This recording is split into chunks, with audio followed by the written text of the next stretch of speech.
మన ప్రభువైన యేసుక్రీస్తు అతి శ్రేష్టమైన నామములో ఈ అనుదిన దైవకృప కార్యక్రమాన్ని వీక్షిస్తున్న దేవుని ప్రియులైన ప్రతి ఒక్కరికి నా హృదయపూర్వక వందనాలండి. కొద్ది నిమిషాలు దేవుని వాక్యాన్ని మనం ధ్యానం చేసుకుందాం. పరిశుద్ధ లేఖనము నుండి కీర్తన గ్రంథం 39వ అధ్యాయము 1వ వచనాన్ని మనం చదువుకుందాం. నా నాలుకతో పాపము చేయకుండానట్లు నా మార్గములను జాగ్రత్తగా కాచుకుందును. భక్తిహీనులు నా ఎదుట ఉన్నప్పుడు నా నోటికి చిక్కము పెట్టుకుందును అనుకుంటుని. నా నాలుకతో పాపము చేయకున్నట్లుగా నా నాలుకను జాగ్రత్తగా కాపాడుకుంటాను. భక్తిహీనులు నా ఎదుట ఉన్నప్పుడు నా నోటికి చిక్కము పెట్టుకుంటాను అంటాడు దావీదు భక్తుడు. ఈ రోజున ప్రియ దేవుని బిడ్డలారా, భక్తి యాత్రలో కొనసాగుతున్న ఆత్మ సంబంధమైన బిడ్డలమైన మన జీవితాల్లో కూడా అనేకమైన పోరాటాలు ఎదురవుతాయి. భక్తిహీనుల గుంపులు మన కళ్ళకు కనిపిస్తూ ఉంటాయి. అయితే ఈ భక్తిహీనుల ఎదుట మనం నిలిచి ఉన్నప్పుడు మనము కూడా దావీదు భక్తుని వల్లే నోటికి చిక్కం పెట్టుకున్న వ్యక్తులుగా ఉండాలి. అంటే పాపములో పడకున్నట్లుగా మన నోటిని జాగ్రత్తగా మనం కాపాడుకోవాలి. నరము లేని నాలుక చిన్నదైనా ప్రపంచమంతటిని కాల్చివేయగలిగినంత శక్తి ఈ నాలుకకుందని పత్రికల్లో రాయబడుతూ వచ్చింది. కనుక మన దేహమంతటిని జాగ్రత్తగా మనం కాపాడుకోవాలంటే, పరిశుద్ధంగా మనం జీవించాలంటే మన నాలుకను మన అదుపులో పెట్టుకున్న వ్యక్తులుగా ఉండాలి. మన నోటిని జాగ్రత్త కాపాడుకున్న వ్యక్తులుగా ఉండాలి. అందుకే భక్తుడు అంటాడు, భక్తిహీనులు నా ఎదుట కనిపించినప్పుడు నా నోటికి నేను చిక్కం పెట్టుకుంటాను, నా నాలుకను అపవిత్రతలో పడకుండా జాగ్రత్త కాపాడుకుంటాను అంటాడు. భక్తిహీనులు ఎలా ఉంటారంటే, అంటే భక్తిహీనులు మనం ఏది మాట్లాడినా పెడార్థాలు తెస్తూ ఉంటారు. మనం ఏది మాట్లాడినా తప్పుగానే వాళ్ళు వాటిని ఎంచుతూ ఉంటారు.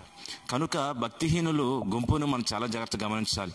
మనం మాట్లాడే ప్రతి మాటకి పెడార్థం తీసే గుంపులే భక్తిహీనుల గుంపు. వాళ్ళ మాటలను బట్టి మనం గుర్తుపట్టచ్చు వీళ్ళు భక్తిహీనుల గుంపు అని.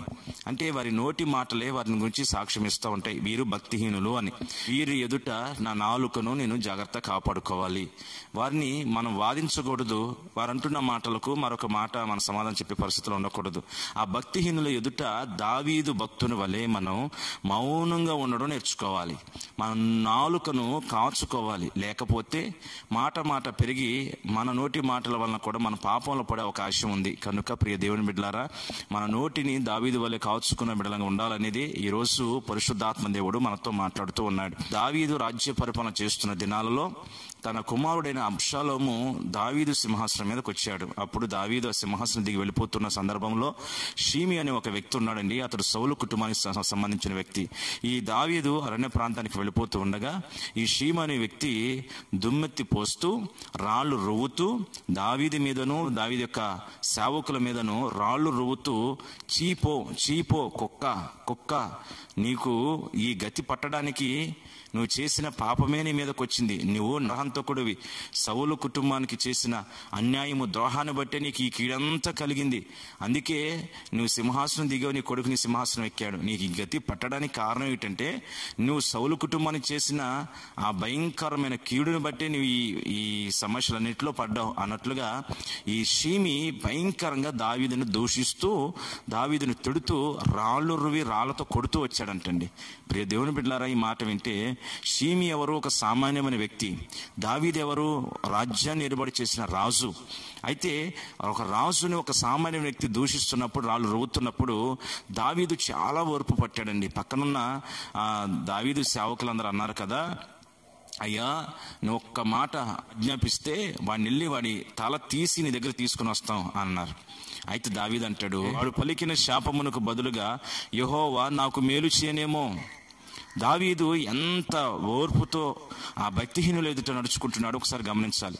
కొన్నిసార్లు మన భక్తిని బయటికి తీయడానికి దేవుడే కొంతమందిని ఏర్పాటు చేస్తాడు.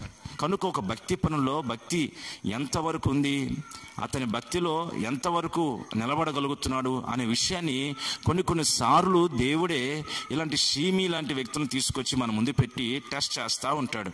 ఇప్పుడు దావీదు పరీక్షింపబడ్డాడు షీమి ద్వారా. ఆ సందర్భాలలో గమనిస్తే దావీదు తన నోటికి చిక్కం పెట్టుకుని మారు మాట మాట్లాడకుండా, ఒకవేళ దేవుడు సెలవిచ్చాడేమో అతను శపించనివ్వండి, ఆడు ఎంతగా శపించినా దేవుడు నాకు అది మేలుగాను ఆశ్చర్యకరంగానే మారుస్తాడు అని. ప్రియ దేవుని బిడ్డలారా, గొప్ప మహారాజు అయిన దావీదు ఎంత ఓర్పుగా ఉండి తన నోటిని కాచుకున్నాడో, తన నాలుకను కాచుకున్నాడో ఆలోచన చేయండి.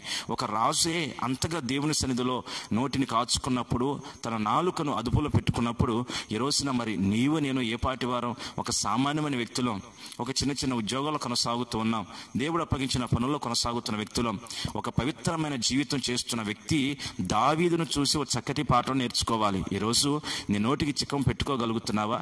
భక్తిహీనులను ఎదుట ఉండి గుంపుగా ఎగబడి నేను దూషిస్తున్నప్పుడు, హేళన చేస్తున్నప్పుడు, నువ్వు చెయ్యని తప్పులను అన్నీ నువ్వు చేసినట్లుగా నీ మీద నింద మోపుతూ ఉన్నప్పుడు నీవు నోటిని కాపాడుకునే వ్యక్తిగా ఉండగలుగుతున్నావా? నీ నాలుకను కాపాడుకున్న వ్యక్తిగా ఉండగలుగుతున్నావా? లేదా కీడుకు ప్రతి కీడు చేస్తున్న వ్యక్తిగా, దోషణకు ప్రతి దోషణ చేస్తున్న వ్యక్తి ఒకవేళ ఉన్నావా? దావీదు వలె యుక్త ప్రవర్తన కలిగిన వారమై మనం ఉన్నప్పుడు అజ్ఞానంగా మాట్లాడే వారి యొక్క నోటిని మనం మూయగలుగుతాం.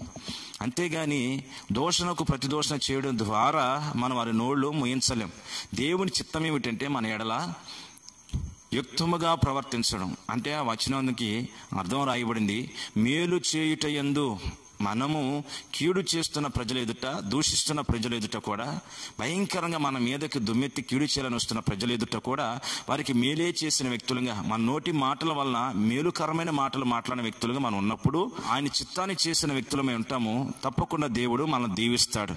ఈ రోజున ఈ లోకంలో సమస్త విషయాల్లో నువ్వు ఆధిపత్యం కలిగిన వ్యక్తిగా, అధికారం కలిగిన వ్యక్తిగా, దీవించబడిన వ్యక్తిగా నువ్వు ఉండాలంటే, దేవుడు అనేకమైన వాటి మీద నియమించాలంటే, దేవుడు నిన్ను సమర్థునిగా మార్చి ఆశీర్వాదకర మార్గాలు నడిపించాలని కోరుకుంటే, దేవుని దీవెన పొందుకున్న ఒక వ్యక్తిగా పరిశుద్ధంగా బ్రతకాలని ఆశపడితే, ఈరోజు నువ్వు వింటున్న వాక్యాన్ని బట్టి దావీదు వలె, ప్రభువైన యేసుక్రీస్తు వలె భక్తిహీనులను ఎదుట ఉన్నప్పుడు నీ నోటికి చిక్కం పెట్టుకొని నీ నాలుకను కాపాడుకున్న వ్యక్తిగా ఉండాలి.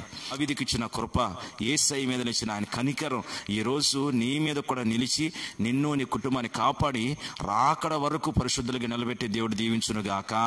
తల్ల వంచండి, ప్రార్థన చేసుకుందాం. ప్రేమగల తండ్రి, ప్రభానికి స్తోత్రం నాయన. ఈరోజు విన్న ఒక చక్కటి మాటను బట్టి మన సరస్వతిస్తున్నాం. నోటిని నాలుకను కాచుకున్న వ్యక్తి ఎంత ప్రయోజనకరమైన అనుభవాలు నడిపించబడతాడో ప్రభా, లేఖనాన్ని బట్టి ప్రభా మేము గమనిస్తూ వచ్చాం. ఈరోజు ప్రభా భక్తిహీనులతో గుంపులు, అనేకమైన గుంపులు ప్రభా మా ఎదుట కనిపిస్తూ ఉన్నాయి. వారి ఎదుట మన నోటిని నాలుకను జాగ్రత్త కాచుకునే కృప నీ బిడ్డలందరికీ అనుగ్రహించమని ప్రార్థన చేస్తున్నాను. ఇప్పటి వరకు తొందరపడ్డారు, దోషణకు ప్రతి దోషణ చేశారు, కీడుకు ప్రతి కీడు చేస్తూ వచ్చారు. అనేక విషయాల్లో ప్రభా తొందరపడిన అనుభవాలు కనబడుతున్నాయి. వాటి ద్వారా లేనిపోయిన పాపం, శాపం నెత్తిమే తెచ్చిపెట్టుకుని ఈరోజు కృంగిపోతూ కుమిలిపోతూ లేనిపోయిన సమస్యల్లో అనేక కుటుంబాలు విడిపోయినట్లుగా చూస్తున్నాం. అనేక కుటుంబాలు విచ్ఛిన్నమైపోయినట్లుగా చూస్తున్నాం. కుటుంబాలు విచ్ఛిన్నం కాకున్నట్లుగా, కుటుంబాలు కట్టబడినట్లుగా ఒక అద్భుతమైన కార్యాన్ని మీరు జరిగించండి. ప్రతి కుటుంబంలో శాంతి, సమాధానం, ఐక్యత, ప్రేమను, అన్యోన్యతను స్థిరపరచండి ప్రభా. రక్త సంబంధుల మధ్యలో సమాధానం స్థిరపరచండి. ఈ స్థలమందు కూడా ప్రభా మీ బిడ్డలకు గొప్ప నెమ్మది కలగాలి. నీ బిడ్డలు అడుగుపెట్టిన ప్రతి స్థలంలో దీవించబడాలి. ఆరోగ్యం, నెమ్మది, క్షేమాన్ని కలుగు చేసి మహిమ మీరు పొందమని యేసు పరిశుద్ధ నామములో ప్రార్థన చేస్తూ స్తుతించి వేడుచున్నాము తండ్రి. ఆమేన్.